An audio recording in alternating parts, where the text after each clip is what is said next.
IRAC is a simple and complicated tool all at the same time. The simple version of IRAC: issue, rule, application or analysis, and conclusion. It's nothing more than how legal analysis is organized. The complicated version applies in a lot of different ways. You can brief a case with IRAC. You can write a memo or a court brief using IRAC. You can write an exam answer using IRAC. You can solve an in-class hypo using IRAC, and more. It's easy to underestimate how important it is to learn to use IRAC. It is the language of legal writing, and it is the method of legal analysis. Also, it's very easy to become frustrated with how difficult it can be to use IRAC. But the bottom line is we want to use it because it allows your reader to easily evaluate your analysis, and we need to use it because your legal reader is expecting this organization. IRAC has many variations and is known by many other names. CRAC, sometimes used as CRAC or CRAC, is using a conclusion instead of the issue. CREAC, adding a rule explanation as the E. IREAC, adding again an explanation in the rule. And IRRAAC, also called the six-step method, adding more detail to the rule and application components.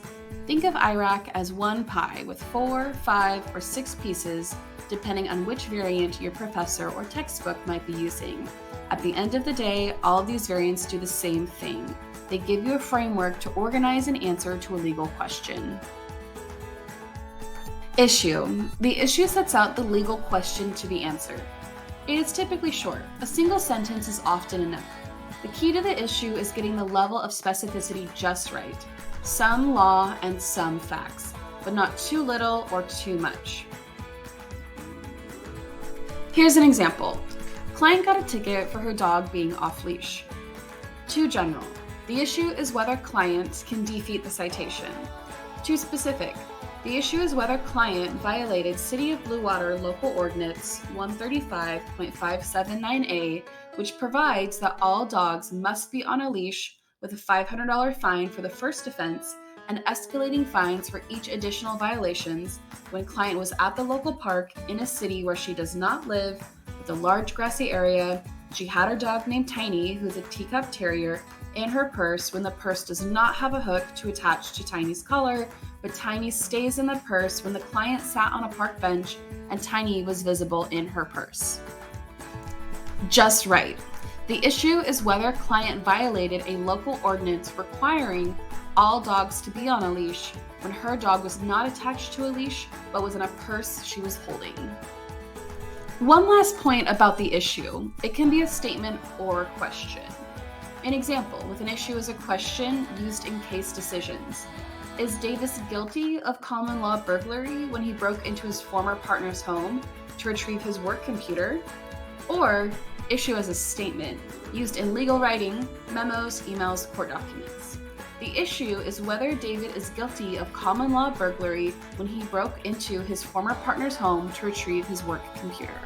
Rules. More than just a citation. A sign that says all dogs must be on a leash and the number of the city ordinance code section tells us almost nothing about what the rule is. Rules need to explain. Remember algebra? No points if you didn't show your work. The same rule applies here. Show your work.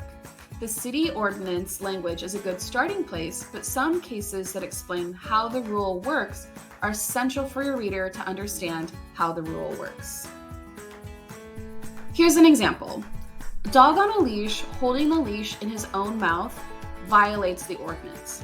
A small dog in a fanny pack carrier does not violate the ordinance. An aggressive dog on a leash made of ribbon violates the ordinance.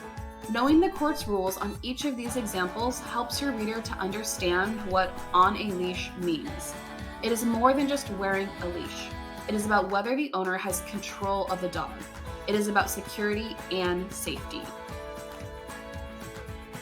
A rule is about a complete explanation. What is the language of the rule? How have prior cases interpreted that language? What are the exceptions? rationales for the rule. Doing the work to explain the rule makes it easier for your reader. Here's an example. Dogs are considered on leash when the dog is controlled by the owner and physically restrained. Remember to explain and show your work. Application or analysis, the toughest part of IRAC. Take the rule and apply it to the client's situation. It sounds easy enough, but it is tough because this is the lawyer's craft. Explain how the rule works in a new scenario. It's tough because your client's situation won't be identical to prior cases. Show your work so the reader can see how you got to your prediction. Help your reader understand why you reached this conclusion. Don't just state the facts. Explain how they meet or do not meet the rule. Compare and contrast your client's situation with prior cases. Example, like Jones, where the dog was unrestrained, client's dog was not wearing a leash. While client's dog was wearing a collar, it was not attached to her purse and did not hinder the dog's ability to get out of the purse. You can't ignore bad facts. Explain them too. These are called counterpoints or counter-analysis.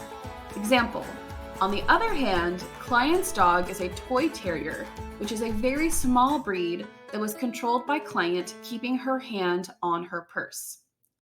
Good application is complete, explaining all the legally significant facts and whether they support your conclusion or not, and explaining why. Analysis or application is often a close call. Some facts suggest the conclusion you are reaching, some don't. Your client's case is like and unlike prior cases. Don't include only the facts and arguments that support the conclusion you reach. Be fair and be inclusive.